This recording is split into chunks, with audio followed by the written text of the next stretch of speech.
हरे राम भक्तजनों, आज हम ज्येष्ठ मास महात्म्य के 15वें अध्याय का रसपान करेंगे, जिसका नाम है गंगा अवतरण कथा वर्णन। स्कंद जी कहने लगे कि हे ऋषियों, कपिल मुनि ने राजा सगर और ऋषि गणों से पूछा कि आप कौन हैं और कहाँ से आए हैं तथा मेरे पास आने का कारण क्या है। वे लोग कहने लगे कि भगवान, यह परम धर्मात्मा राजा सगर शोक और दुख से व्याप्त होकर आपके सामने गिरा है। इस राजा के दुख का कारण आप सुनिए। यद्यपि आप अखिल के ज्ञाता हैं, हे प्रभु, इस राजा सगर के अपने 60,000 पुत्रों से युक्त होकर अश्वमेघ यज्ञ को आरंभ किया और इसने संग्राम में इंद्र को भी जीत लिया। जब यज्ञ आरंभ हुआ और 60,000 पुत्रों और बहुत सी सेना के सहित यज्ञ के अश्व को जगती तल पर छोड़ दिया गया, तब वह घोड़ा फिरता हुआ आकाशमत अदृश्य हो गया। उसके अदृश्य होने पर उन वीरों ने बिल पर्यंत त्रिलोकों में उसकी खोज किया और समस्त पृथ्वी तल के भागों को देखा। उसके पश्चात वह सगर पुत्र विवर से संलग्न भूग्रह में गए। हे मुनि श्रेष्ठ, इसके आगे का वृतांत हम नहीं जानते। इनकी बातें सुनकर समाधि के द्वारा सब समाचारों को जानकर कपिल ऋषि बोले कि हे ऋषियों, इस कर्म को गुप्त रूप से करने वाला इंद्र है। यज्ञ के घोड़े को मेरे पास बांधकर वह स्वयं अपने लोक को चला गया। सगर पुत्र तथा राज्य मंत्री और अश्व के रक्षक मुझको चोर समझकर बांध लिया और मारने पीटने लगे।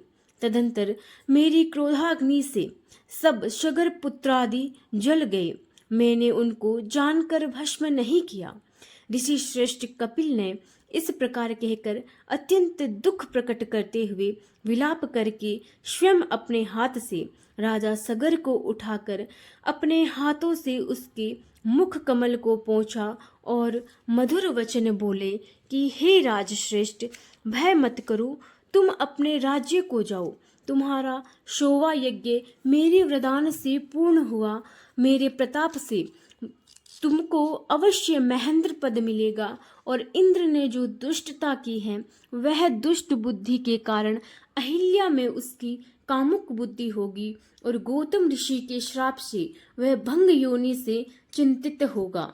इस प्रकार राजा सगर को वर और इंद्र को श्राप देकर फिर राजा सगर से बोले कि हे राजन, तुमको एक प्रिय पुत्र की प्राप्ति होगी और उससे सत्या नाम की एक श्रेष्ठ पुत्री होगी और उनसे बड़ा शूरवीर और सत्य पराक्रमी पुत्र भागीरथ नाम से विख्यात सूर्यकुल का भूषण उत्पन्न होगा।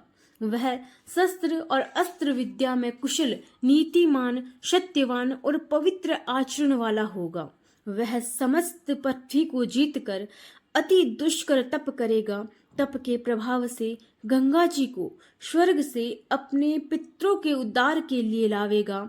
उस गंगा जी के दिव्य जल बिंदु के स्पर्श से आपके पुत्र दिव्य देहधारी हो जाएंगे और तुम्हारे साथ विष्णु मंदिर वैकुंठ लोक को जावेंगे। पृथ्वी पर राजा भागीरथ से लाई जाने वाली श्री गंगा जी भागीरथी के नाम से प्रसिद्ध होगी। महात्मा कपिल ऋषि के वचन सुनकर राजा सगर ने कपिल देव जी का ऋत्विजों के सहित पूजन किया और नमस्कार करके अपने नगर को गए। इसके पश्चात बड़े कष्ट के साथ कुछ समय बीतने पर एक अच्छे दिन मुहूर्त में सती सुभागा को पुत्र उत्पन्न हुआ।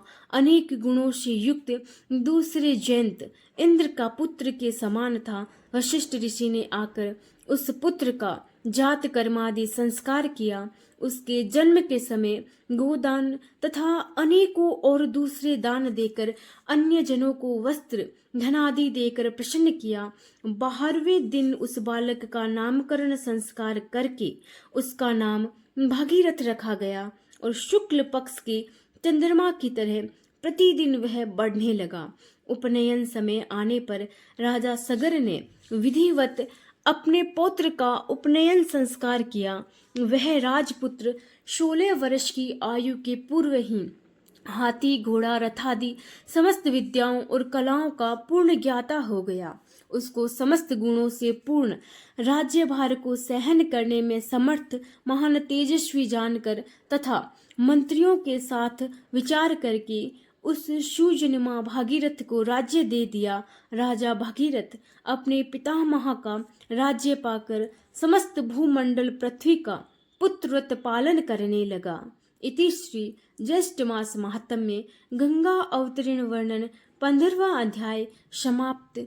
हरे कृष्ण हरे राम हरे शरणम हरे शरणम।